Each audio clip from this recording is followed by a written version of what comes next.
الرجیم بسم اللہ الرحمن الرحیم الحمدللہ رب العالمین ماشاءاللہ لا حول ولا قوۃ الا باللہ العلی العظیم۔ رجب، شعبان اور رمضان کے حوالے سے کچھ خوبصورت الفاظ نصیحت کی صورت میں، ایڈوائس کی صورت میں اور اپنی موٹیویشن روح کو منقلب کرنے کی صورت میں جو ہے بہت خوبصورت کلام۔ نمازیں پڑھو تم تلاوت کرو نا، گناہوں کو چھوڑو عبادت کرو نا، کوئی تمہارا نہ کچھ کر سکے گا،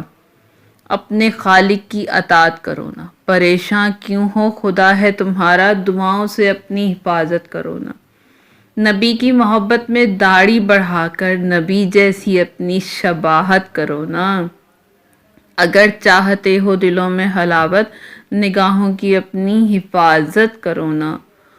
اور ہرگز نہ کر سکے گا، ہرگز نہ کرے گا تمہیں بیمار کوئی، اور ہرگز نہ کرے گا تمہیں بیمار کوئی، ہر روز ذکر حیدر کرار کرو نا، تم زیارت عاشورہ پڑھو شوق سے ہر دن، تم زیارت عاشورہ پڑھو شوق سے ہر دن، کر پائے گا تم کو نہ گرفتار کوئی پھر، مانا کہ زمانے پہ مسلط ہے ستمگر، مانا کہ زمانے پر مسلط ہے ستمگر، تم پیروی بھی سمیت تمار کرو نا، دل والوں کو یہ دار سے میثم نے بتایا ہے عشق تو پھر عشق کا اظہار کرو نا، بس اتنا کرم شہ کے علمدار کرو نا، تم اپنے عزادار کو زوار کرو نا۔ پروردگار ہم سب کو زوار امام حسین بنائے اور ہمارے لیے آسانیاں پیدا کرے۔ دینی ہو صبح از اذان علی اکبر، سوئی ہوئی پیشانی کو بیدار کرو نا۔ پروردگار عالم سے التماس کروں گی، دعا کروں گی، سب میری دعاؤں پر آمین کہیے گا کہ پروردگار عالم ہمیں ان 3 مہینوں میں 3 مہینوں کی برکتوں، فضیلتوں سے معرفت حاصل کرنے اور اس کے ساتھ ساتھ ان سب پر عمل کرنے کی، تمام عبادتوں کا اور تمام دن کی، تمام مہینے کی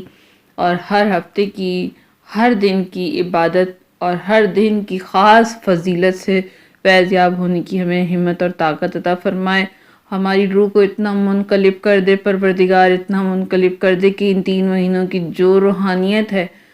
روحانیت ہمارے دلوں میں پروردگار پیدا کرنا چاہتا ہے اور اپنے قریب لانا چاہتا ہے، پروردگار ہمیں اس مقام پر پہنچا دے،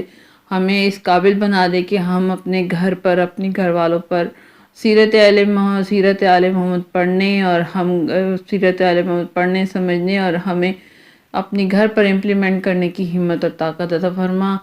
اور پروردگار عالم جتنے بھی مومن مومنات دنیا کی کسی بھی گوشے میں ہیں، کہیں پر بھی ہیں، پروردگار عالم سب کے لیے، سب کی جائز شرعی حاجات پہ قبولیت کی مہر لگا، آمین یا رب العالمین۔